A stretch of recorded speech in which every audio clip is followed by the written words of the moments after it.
This is a demonstration of a Pack 1 overheat in flight.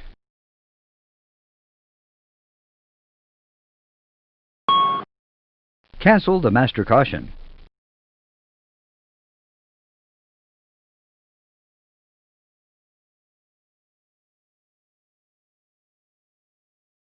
Let's look at the fault indications. A fault message and associated checklist on the engine warning display. The ECAM bleed page has been automatically called to show amber indications. A fault light has illuminated on the air conditioning control panel.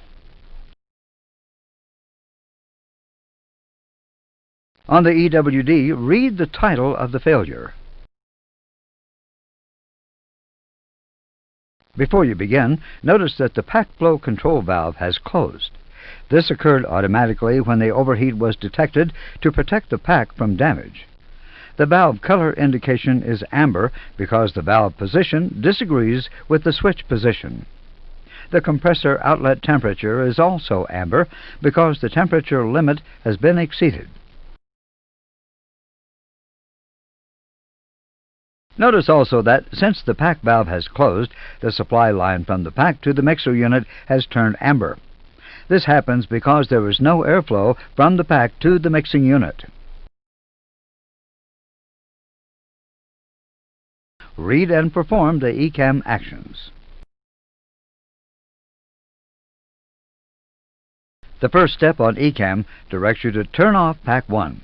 This is to match pack switch and pack valve position and prepare to reset the pack. Note that the fault light on the pack push-button switch is illuminated to help you locate it and to indicate the overheat condition. Switch off Pack 1.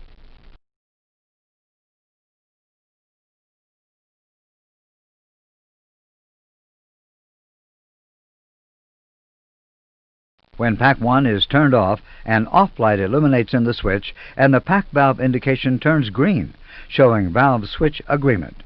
Notice that the fault light is still on. The completed procedural step disappears from the engine warning display. Let's move on to the next step of the procedure, which has two parts.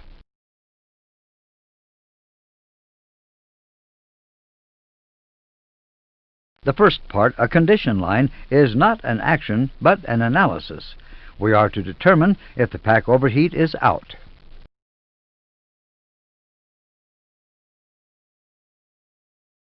The fault light in the switch is extinguished, and the compressor outlet temperature indication is green, so we can conclude that the overheat is out. Therefore, accomplish the next ECAM action by turning Pack 1 back on. Switch on Pack 1.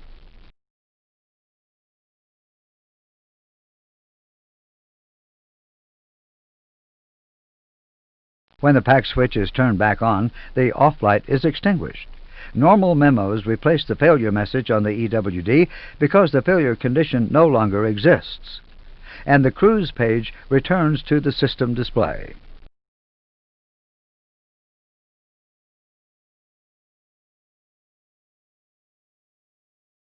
The failure message is read. Conditioning, trim air system fault.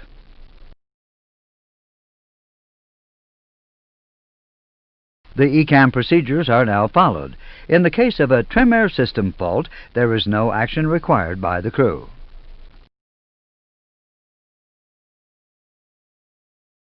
The next step in this example is to clear ECAM. Clear ECAM.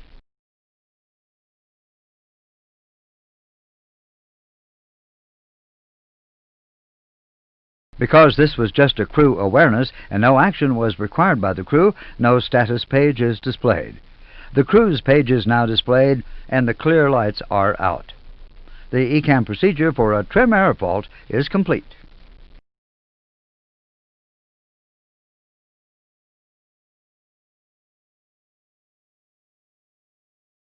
Should an ECAM or QRH procedure require the use of the ram air switch, it is operated by lifting the guarded flap and pushing the switch. Select the ram air switch.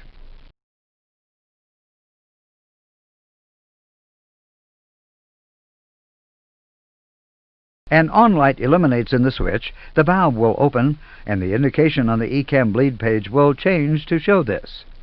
Note that ECAM procedures normally call for the aircraft to be below flight level 100 minimum en route altitude before operating the ram air valve, since the aircraft will depressurize.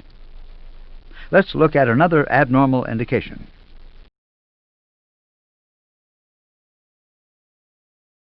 The hot air fault light illuminates amber when a duct overheat is detected. If this occurs, the hot air pressure regulating valve and the trim air valves automatically close.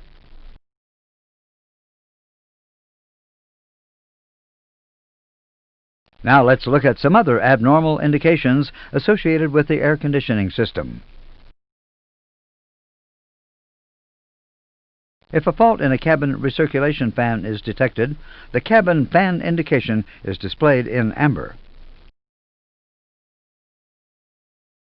The zone control computer with 2 channels normally operates without any indications to the pilots.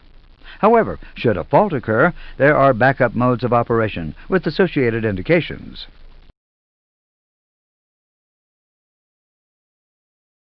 In the first case, should a primary channel failure occur, the secondary channel takes over, and optimized temperature regulation is lost. An alternate mode message appears and the hot air and trim air valves close. On the status page, you are advised that the cabin zone is at a fixed temperature.